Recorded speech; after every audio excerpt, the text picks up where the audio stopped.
अच्छा, इसके अंदर कभी कभी अगर हम एडवांस पे करते हैं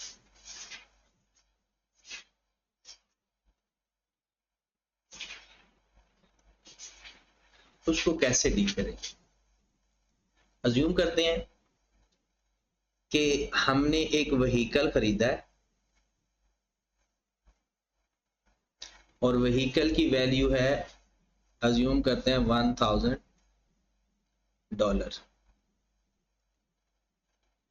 अब हुआ ये कि आपने $1000 में से $400 एडवांस पे कर दिए हैं और वो डेट कौन सी है, 1/1/2025। ठीक है, उसके बाद आपने $300 पे किए हैं 1/4/25 को,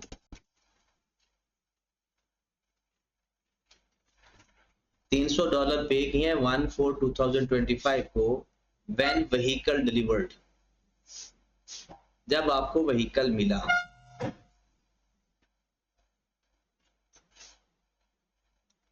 और $200 हम पे कर देते हैं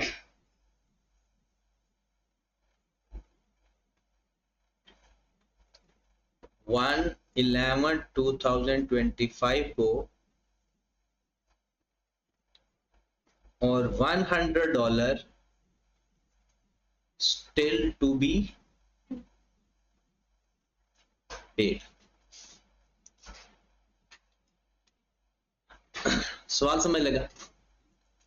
और रेट भी लिख लें, एक्सचेंज रेट डिफरेंट डेट को 1/1/25 को एक्सचेंज रेट हम क्या देते हैं,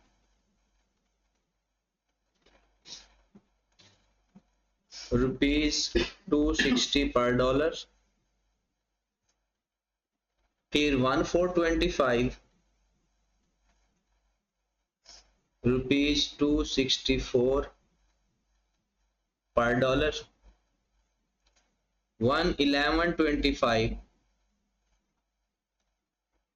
₹265 पर डॉलर। और क्लोजिंग रेट या 31 दिसंबर 25 ₹268 पर डॉलर। अभी सारे रेट बढ़ा देते हैं, मेन कॉन्सेप्ट जो समझाने वाला है उस पर आपने फोकस करना है। ठीक है, ये इन्वेंट्री में भी आ सकता है, किसी प्लांट एंड मशीनरी में भी आ सकता है, कुछ भी हो सकता है। बड़े ध्यान से इस सवाल को देखने, वैसे तो ये बताने की भी जरूरत नहीं है इस लेवल पे, जिस लेवल पर आप पहुंच गए हो आपको खुद भी जज हो जाना चाहिए कि इसकी कौन सी एंट्रीज पास करनी चाहिए। आपने $1000 का व्हीकल खरीदा, आपने 1/1/25 को $400 पे कर दिया, तब रेट क्या था, 260 रुपए। उस वक्त तो हम सिर्फ एडवांस की एंट्री पास करेंगे। क्या एंट्री पास होगी एडवांस की? Advance debit, bank credit.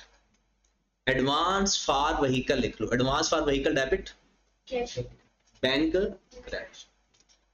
फिर जिस दिन व्हीकल आया उस दिन किरण की एंट्री पास होगी।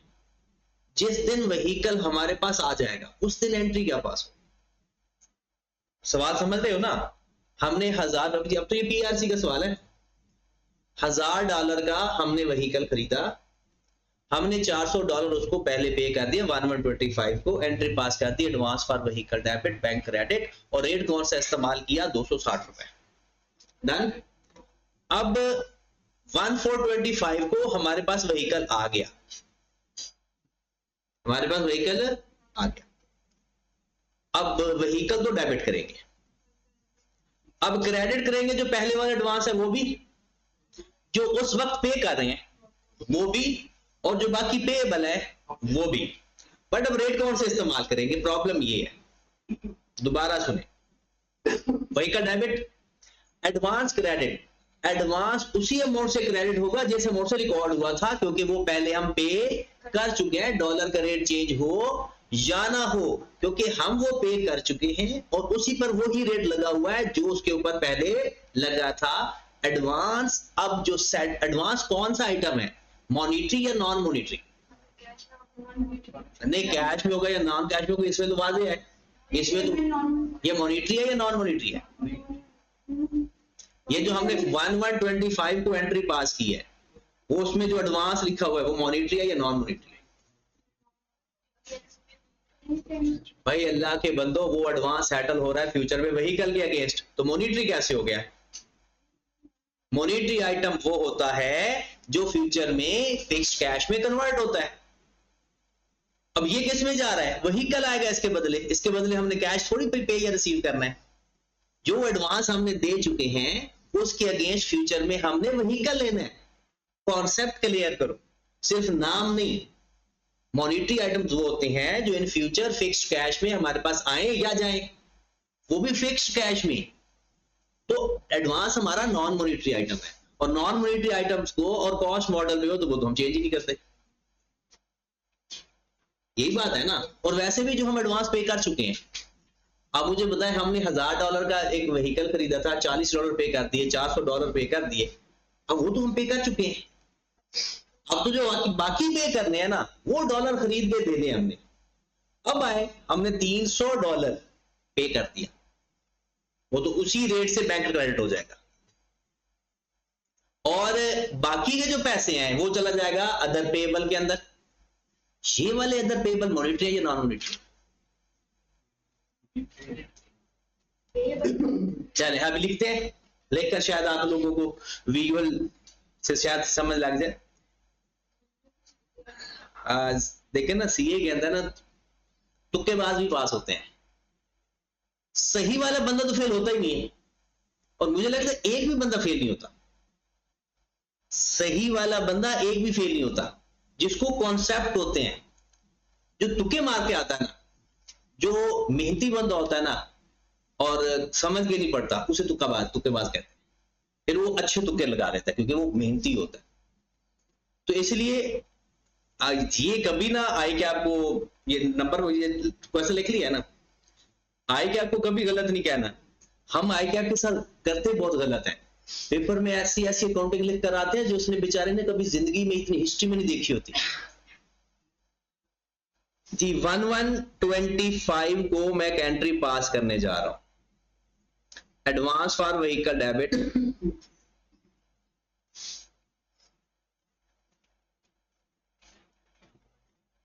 Bank credit. रेट कौन सा इस्तेमाल होगा? कितने पैसे दिए हैं? 400, और उस दिन का रेट कितना है? 260। कितनी अमाउंट आ गई? 1,04,000। 1,04,000। 1,04,000।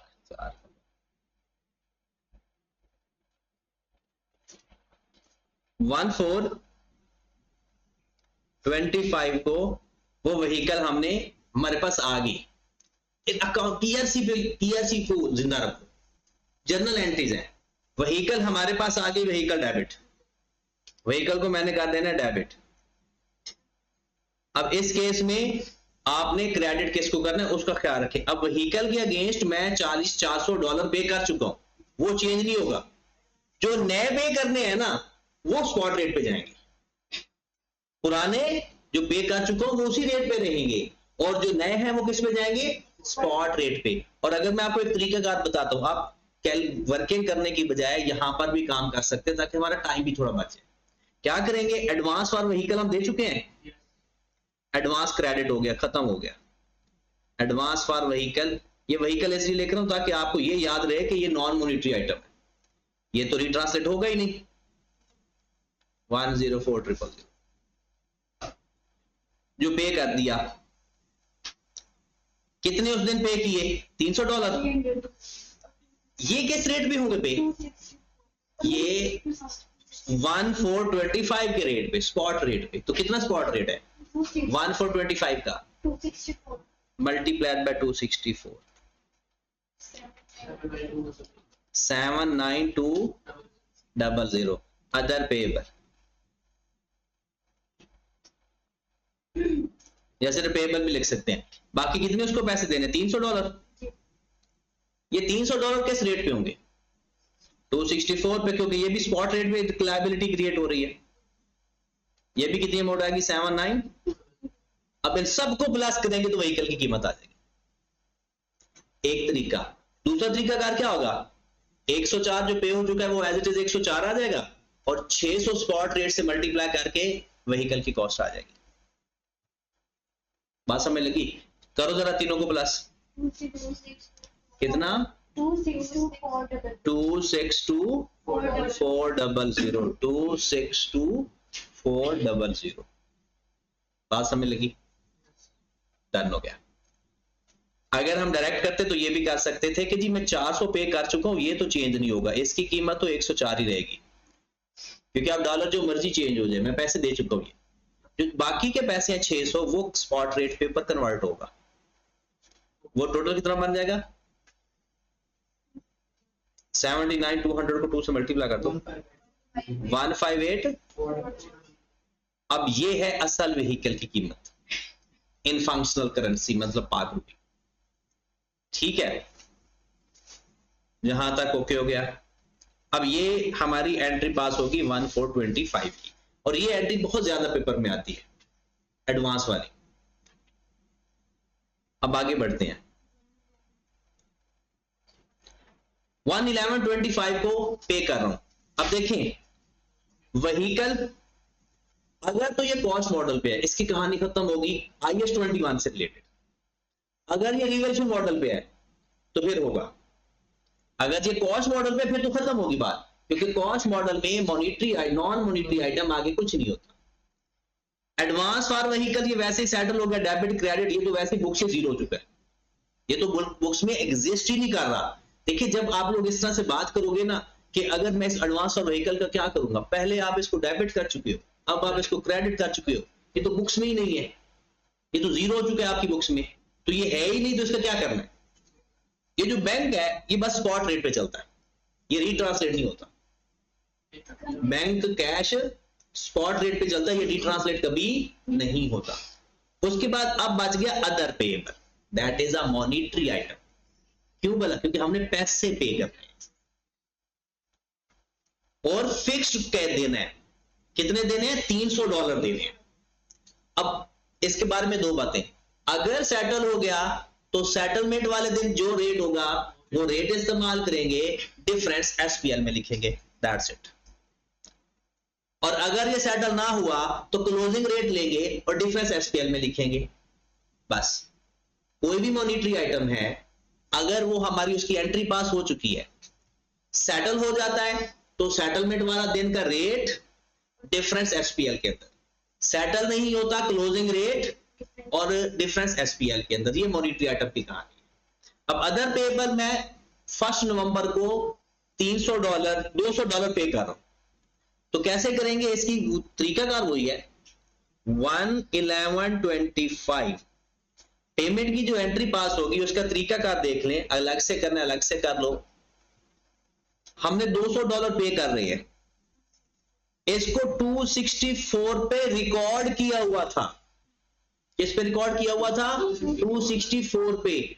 आज उसका रेट क्या है, 265। अगर सेटलमेंट हो रही है तो पेमेंट 265 से होगी या 264 से होगी, 265 से होगी, क्योंकि पेमेंट तो आज कर रहा हूं ना, लेकिन वो रिकॉर्डेड केस पे था, तो हमारी लायबिलिटी 264 से खत्म हो जाएगी, 265 से पेमेंट हो जाएगी। जो ₹1 का डिफरेंस आ रहा है वो हमारा गेन या लॉस आ जाएगा। ज्यादा लायबिलिटी पे कर रहे हैं तो लॉस है, कम लायबिलिटी पे करते तो गेन। हाँ जी, करें जरा इसको, अगर मल्टीप्लाई करके लिखना है तो ये तो आ गया ना 792, इसका कितना है 52800, 52800 कितना 53,000। लॉस कितना है, वो तो 200 का ही होना, क्योंकि ₹1 का लॉस है। $200 में ₹1 का, ये तो आपको वर्किंग सिखा रहा हूं, तो डायरेक्ट भी हो जाता है। डायरेक्ट मैं आपको बताता हूं डायरेक्ट कैसे करते हैं। जो लायबिलिटी पे कर रहे हो उसके हिसाब से जो हमारी एग्जिस्टिंग लायबिलिटी है जिस रेट पे लिखी हुई है ना उसी रेट से खत्म होगी। वैसे एक और तरीका भी है, पहले लायबिलिटी बढ़ा दो फिर सेटल कर दो, फिर 2 एंट्रीज पास करनी पड़ेगी। एक दफा लायबिलिटी 265 पे ले आओ फिर उसको पे करो। वो ऐसे ना 2 नंबर यानी 2 एंट्रीज बनेगी तो मुश्किल हो जाएगा। इसलिए आपके अदर पेएबल कितना खत्म हो गया, अदर पेएबल $200 264 वाला 52800, बट इसके बदले हमारा कैश कितना जा रहा है, बैंक कितना क्रेडिट हो रहा है 200 मल्टीप्लाइड बाय 265 53,000। बाकी जो डिफरेंस आएगा वो गेन होगा या लॉस होगा, एक्सचेंज लॉस। कितने से,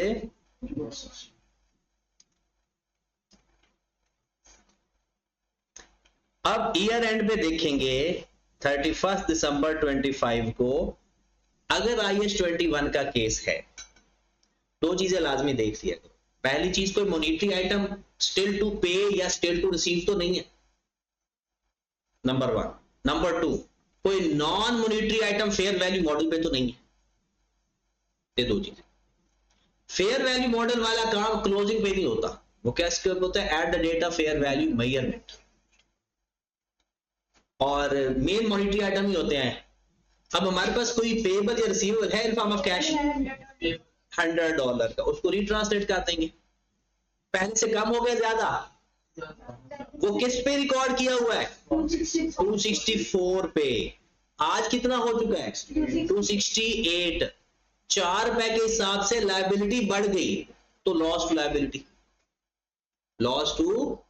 अगर आपने अलग से करना है तो ये देखें 100 मल्टीप्लाइड बाय 264 से रिकॉर्डेड है 26,000।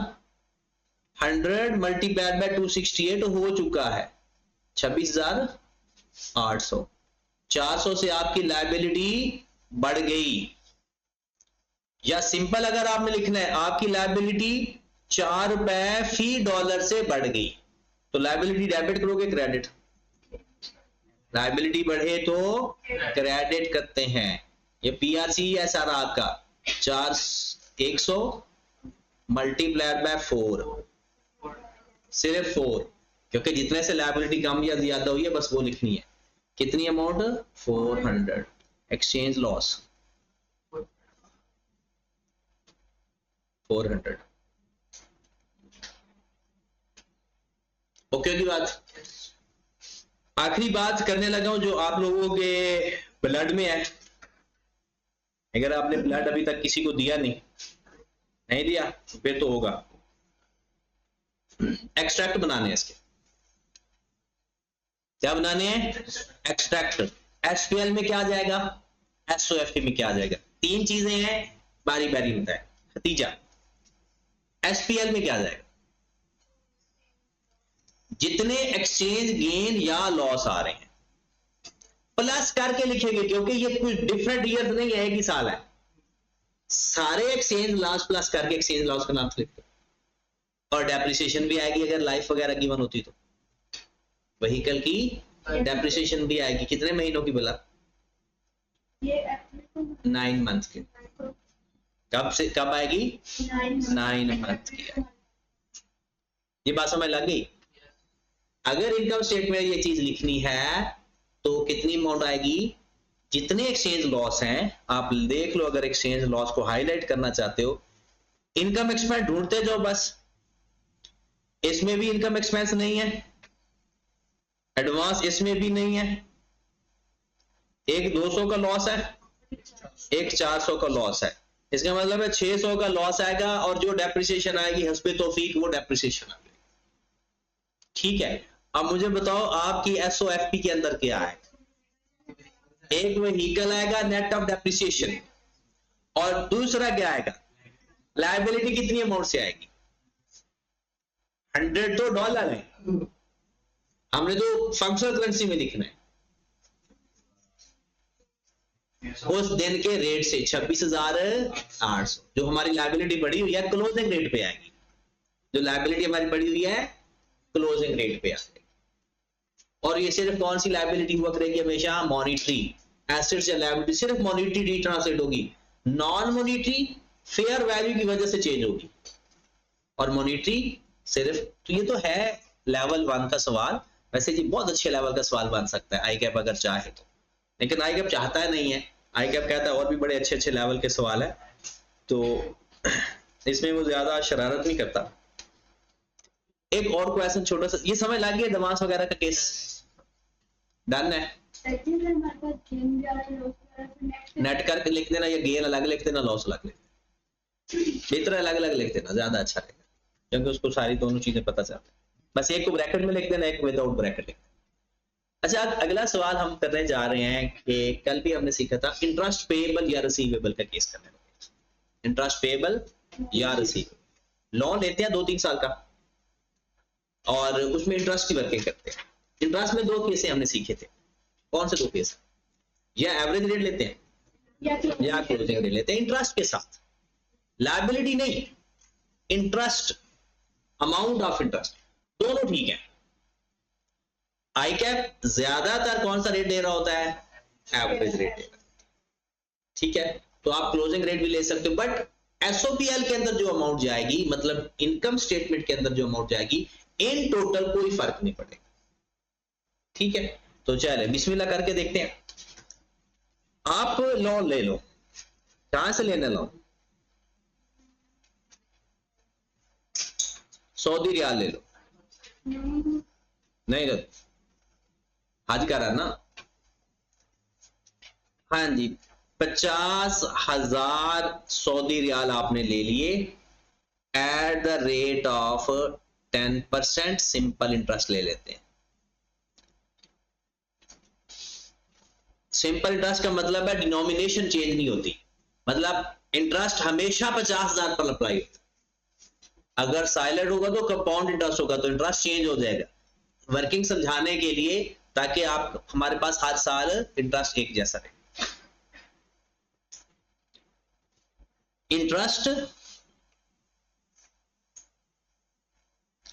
Paid annually.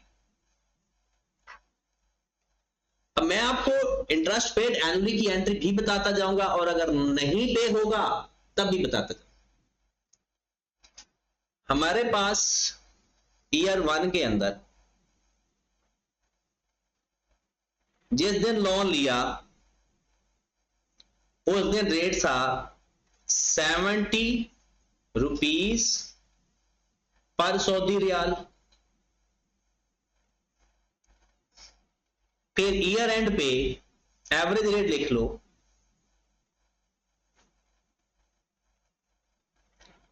₹72 पर सऊदी रियाल, और ईयर 1 का क्लोजिंग रेट भी लिख लो, 275 रुपीस पर सऊदी रियाल। ईयर 2 के अंदर,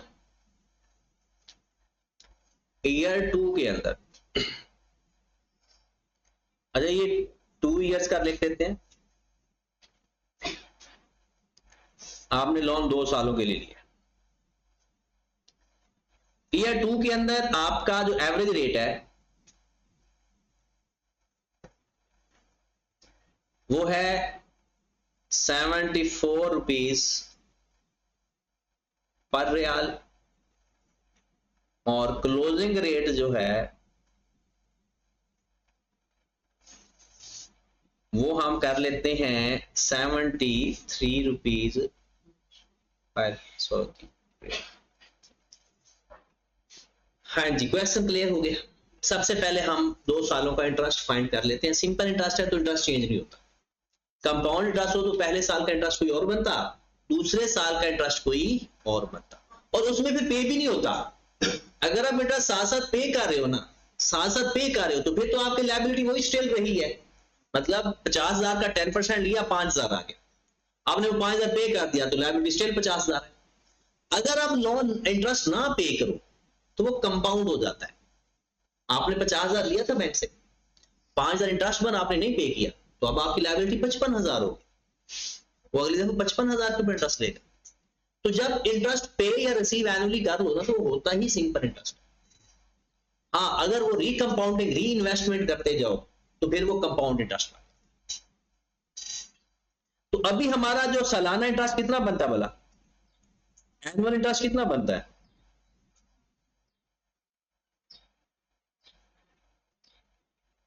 5,000 रियाल, ऐसा ही है, 50,000 का 10%।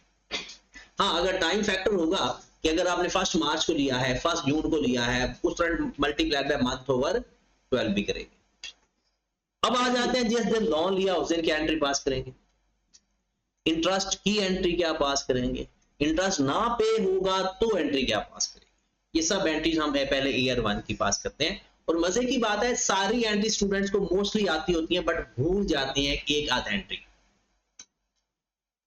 उस एक आध एंट्री को हमने कंट्रोल करना है, ठीक है। देखिए एक बात याद रखें, आई क्या कि एग्जाम के अंदर जो 40+ पे फेल होता है ना, वो पास हो सकता था, वो वाला पेपर वो पास कर सकता था, कुछ लापरवाही की वजह से उसको मसला है।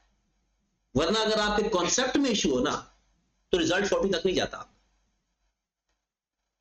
अगर आप 40 क्रॉस कर चुके हैं तो पेपर वो आप पास कर सकते थे, बस अपनी लापरवाही, बचपना कह लो उसको, जिसकी वजह से आप लोग वो अपना वो जो मार्जिन होता है ना 2, 4, 5 नंबर का, वो आपके हाथ से निकल जाता है। जैसे इस सवाल के अंदर अभी हम देखते हैं कि आप लोग क्या चीज मिस कर सकते हैं।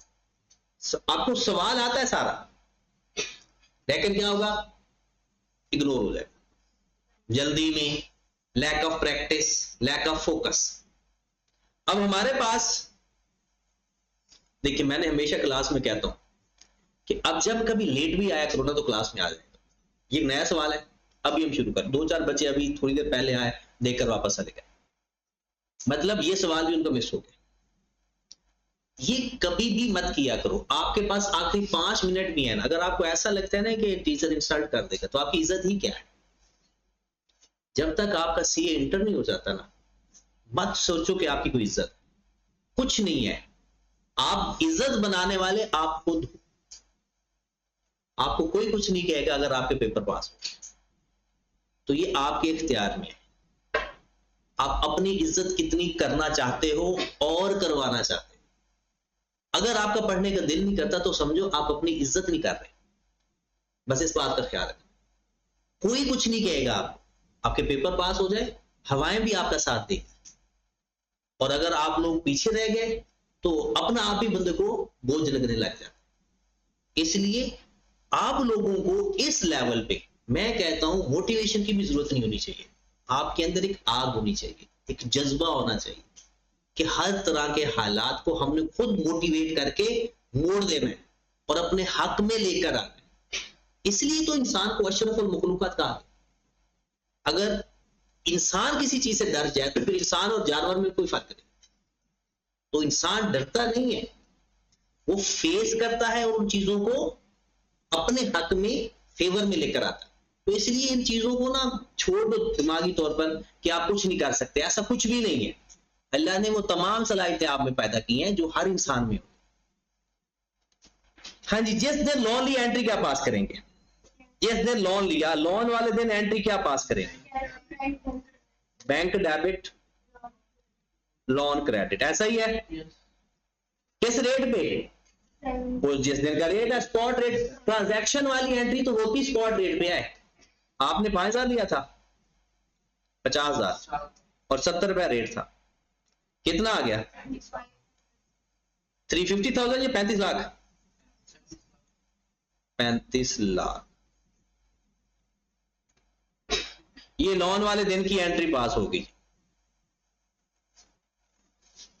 अब आपने दरमियान में कोई किसी किस्म की पेमेंट नहीं की थी, ईयर 1 का एंड आ गया, आपने कहा इंटरेस्ट एनुअली पे करना है। इंटरेस्ट एक्सपेंस, आप जरा गौर से बात सुनिएगा दिल से, इंटरेस्ट एक्सपेंस या एवरेज रेट पे लिख लो या क्लोजिंग रेट पे लिख लो। बेस्ट क्या है, एवरेज रेट। ऐसा क्यों है एवरेज रेट? क्योंकि इंटरेस्ट तो पर मंथ अक्कर हो रहा है ना, कोई साल के एंड पे सारा इंटरेस्ट इकट्ठा थोड़ी अक्कर हुआ है। इंटरेस्ट एक्सपेंस हर महीने अक्कर हो रहा है, तो रेट या तो हर महीने का लेना चाहिए या फिर एवरेज रेट लेना चाहिए। तो बेस्ट एवरेज रेट है। इंटरेस्ट एक्सपेंस हमेशा एवरेज रेट में और पेमेंट हमेशा closing rate, at the date of payment वाले रेट में। जिस दिन मैं सारा इंटरेस्ट पे करने लगूंगा तो बैंक ये नहीं कहेगा कि एवरेज रेट लगा लो, वो कहेगा भाई ये रेट है, आप मुझे 5,000 रियाल पे करो, जाओ कन्वर्ट करके मुझे रियाल दे दो।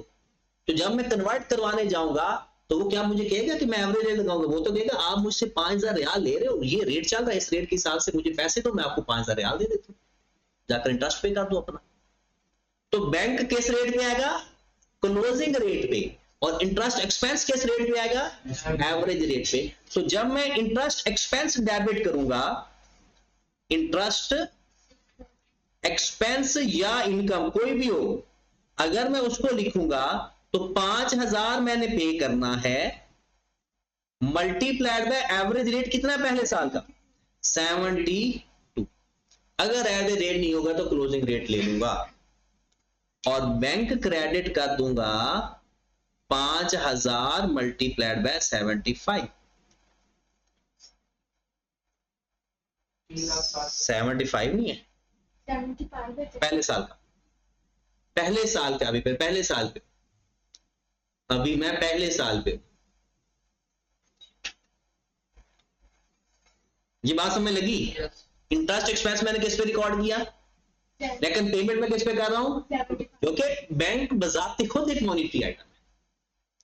हाँ जी, कितना आंसर आ गया ऊपर वाले का?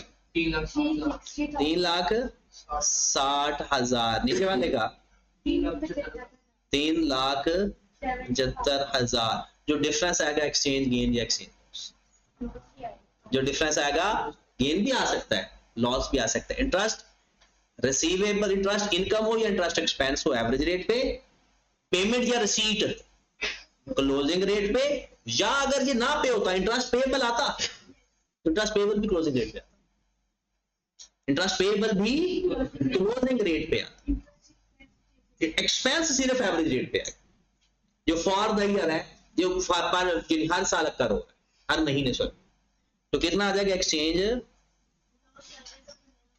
लॉस? कितनी अमाउंट से? 15,000। खत्म होगी कहानी। अब ईयर 1 बताएं, ईयर 1 की कोई और एंट्री है या खत्म? अभी लोन भी तो है ना, ये भी तो मेरा मॉनिटरी आइटम है। लोन मेरा मॉनिटरी आइटम है या नॉन मॉनिटरी आइटम है? जब मैंने इसको वापस पे करना है तो कैश फॉर्म ही पे करना है ना, 50,000 ही पे करना है ना, तो इसको भी रीट्रांसलेट करना है, क्योंकि हर मॉनिटरी आइटम अगर at the end of the year पड़ा हुआ है तो वो हमेशा रीट्रांसलेट होगा। यही एंट्री हम भूल जाते हैं, हम इंटरेस्ट की एंट्री पास के पन्ने कहां बन जाते हैं कि भाई हमारा काम हो गया। तो लास्ट एंट्री एक और एंट्री पास होनी है। हाँ जी, आपने लोन किस रेट पे लिखा था? 70 रुपए पे। आज क्लोजिंग रेट क्या है?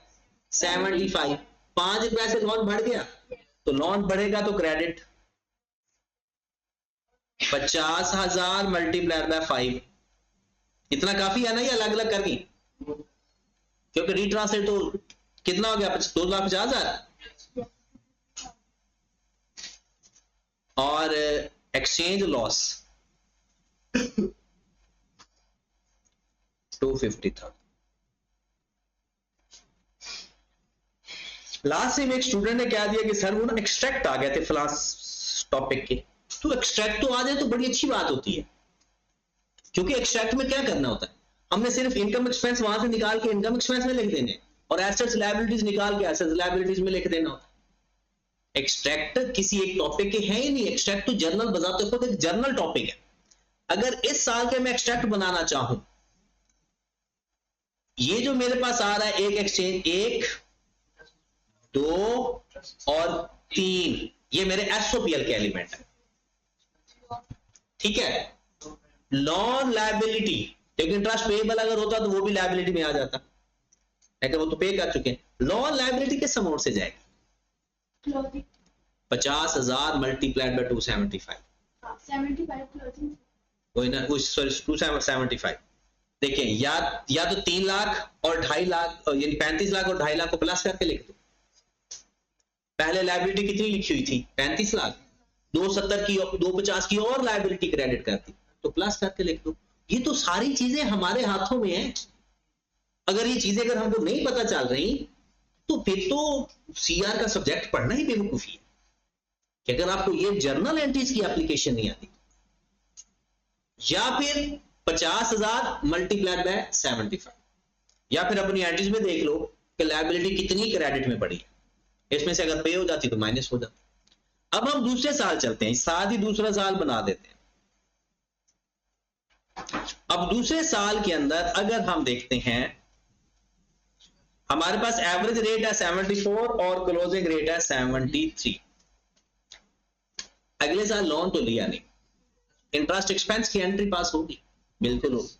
जितना लोन पड़ा हुआ है उसके ऊपर आप अब इंटरेस्ट एक्सपेंस जरा वैसे रेगुलर बात कर रहा हूं। लायबिलिटी मेरी 35 लाख से 37,50,000 हो गई। अब मेरा जो इंटरेस्ट 10% है वो किस पर अप्लाई होगा? वो 50,000 रियाल पर अप्लाई होगा, क्योंकि हमने फॉरेन करेंसी लोन लिया हुआ है सऊदी अरब से, उसने 50 वो नहीं चेंज हुआ, वो तो पीकेआर चेंज हो रहा है, उसमें कोई फर्क, वो 50,000 के ऊपर ही 10% लेगा। हाँ अगर कंपाउंड इंटरेस्ट होता, पिछला इंटरेस्ट पे ना करते तो फिर 55,000 फिर इस तरह से कंपाउंडिंग होती। तो 50,000 का हमने 10% लिया, वो 5,000 ही आया। अब 5 ये किस रेट पे अप्लाई होगा? अगले ईयर 2 का year and interest expense debit 5,000 को किससे मल्टीप्लाई करूं? 74। लेकिन मैं पेमेंट किस पे करूंगा? क्लोजिंग रेट पे, उस दिन के रेट पे at the date of payment, bank credit. Closing rate नहीं, पेमेंट डेट वाला दिन, पेमेंट डेट वाला रेट। कभी सुनो कि 6 महीने वो कहता है 6 महीने का इंटरेस्ट पे किया, तो फिर जिस दिन 6 महीने का रेट होगा वही अप्लाई होगा। वो कितना रेट है? 5,000 मल्टीप्लाइड बाय 73। ऊपर कितना आ गया? 370,000, 365,000 exchange gain 5,000 exchange gain 5,000।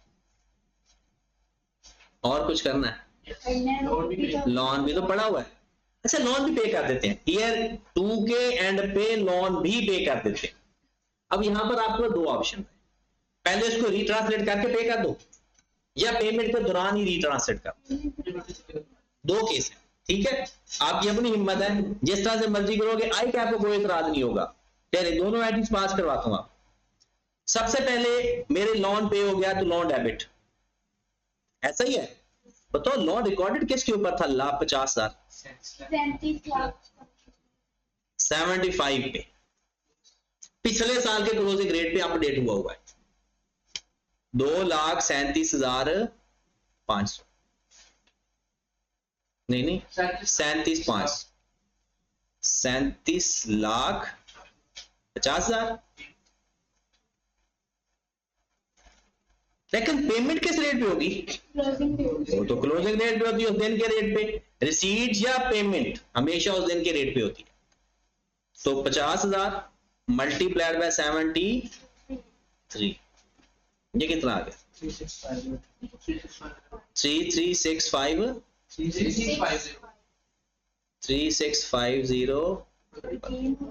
Exchange gain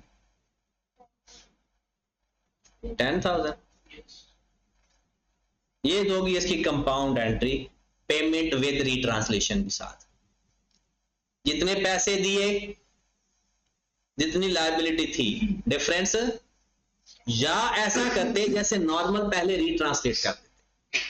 दूसरी एंट्री, दूसरी ऑप्शनल एंट्री बता रहा हूं, किरण को नहीं समझ लग रही। आ रही है पक्का? आ जाएगी। जिन्हें कोशिश किया करो कि अपना साथ साथ इन हो जाओ। अब वो बड़े हो गए, इससे आगे क्या है? आगे तो फार्म है, और फार्म जन्नत और दोजख है। अच्छे सीनियर मिल जाए, अच्छी टीम मिल जाए तो जन्नत है, और ऐसे चीकू टाइप मिल जाए तो फिर वो जिंदगी जीवन कर देते हैं। लेकिन ये भी एक इंजॉय है, इंजॉयमेंट होती है कि जितना ज्यादा कोई दलील करता है ना बंदा, बाद में क्या है फिर बंदा खुद दलील करता है अपने जूनियर्स को, तो बंदे का बिहेवियर ऐसा रहता है, जैसे कहते हैं ना माँ बाप को देखता है वैसे बिहेवियर हो जाता है। तो ये भी फॉर्म में सीनियर हमारे माँ बाप की तरह ही होते हैं कि जैसे हम उनका बिहेवियर देखते हैं आने वाले जूनियर को उसी तरह दलील कर रहे होते हैं। पता ही नहीं चल रहा होता हमें, जब सीनियर हो जाते हैं हमें पता नहीं, हम अपना राइट समझते हैं अपने जूनियर को। फॉर्म का कैसा कल्चर है कि जो सीनियर है ना वो कहता है कि जो जूनियर है ना मेरा नौकर भी है, बस गुलाम है, नौकर तो कुछ और चीज है। नहीं, जब आपने सीनियर होता है आपने भी यही करना। ये तो एक चेन है। 6 महीने बाद फार्म के पहले 6 महीने आप जूनियर हो गए, फिर आप भी सीनियर हो जाओ, और फिर आपके वो जो नए आएंगे जूनियर, आप अनइंटेंशनली उनकी बेइज्जती कर दोगे और वो पता भी नहीं चलेगा। जब आपकी बेइज्जती हो रही होती है ना तब आप कहते हो जब हम सीनियर बनेंगे हम ऐसा कभी नहीं कुछ करेंगे, पर बंदा कर रहा होता है पता ही नहीं चलता, और बंदा कहता है मैं अच्छा हूं। ये तो अपने उस गुलाम से पूछो जो आपका जूनियर है कि वो कितना आपसे तंग है। आप डिसिप्लिन चक्करों में होते हैं, सुबह 6 बजे इधर आप 12 बजे आप खुद आ रहे होते, वो बेचारा 6 बजे आगे बैठा होता। चलिए अच्छा, दूसरा केस बोला क्या हो सकता था, पहले रिट्रांसलेट कर लेते। लोन 275 रुपए पे बढ़ा था, रेट के चेंज होने से ही कम हो गया। पहले 75 रेट था, अब 73 हो गया। लोन कम हो गया ज्यादा? कम हो गया। तो लोन डेबिट हो जाएगा 2 रुपए के हिसाब से। लोन डेबिट हो जाएगा 5000 मल्टीप्लाइड बाय 2, 50,000 मल्टीप्लाई बाय 2 कितने से? 1 लाख से। और ये हमारा गेन था लॉस? गेन, एक्सचेंज गेन पूरा लिखा। अब हमारा ये जो, अच्छा ये भी 1 लाख ही होगा फिर, 3650 है ना, 1 लाख ही है, 10,000 नहीं है। 37 लाख और 36 लाख 1 लाख।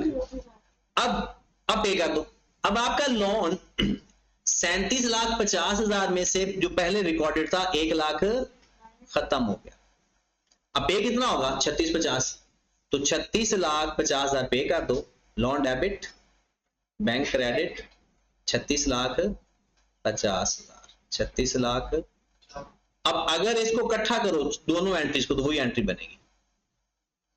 लोन दोनों डेबिट हो रहे हैं, 3750 हो जाएगा, गेन 1 लाख से, और बैंक 36,50,000। ठीक है जी, चलें जी, आज का काम इतना रखते हैं। आप लोगों ने जो घर से सवाल करने हैं ना, कंप्रीहेंसिव एग्जांपल 13 कर लेनी है। आई कैप की बुक की एग्जांपल है। और अगर आपके पास पास पेपर की लिस्ट हो या किसी के पास पास पेपर हो ना, तो ये नाम से देख लिया करें कि ये किस नाम से है, तो उस नाम का सवाल कर दिया। ये पास पेपर है आपके। एग्जांपल नंबर 13, एग्जांपल नंबर 14,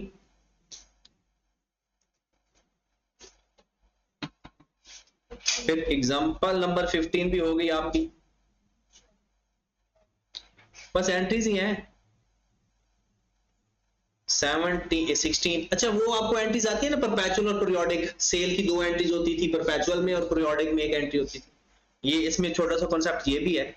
चले 16 तक करके कल से फिर 17 और 18, चलो 18 तक कर लेना, फिर 20 है तो, ताकि एंड पे ना बस हम 2 सवाल ही करें कल। 13 से 18 तक, ठीक है। और मंडे को ताकि ना हम नया टॉपिक शुरू करें। मंडे को टेस्ट भी है, बिल्कुल है।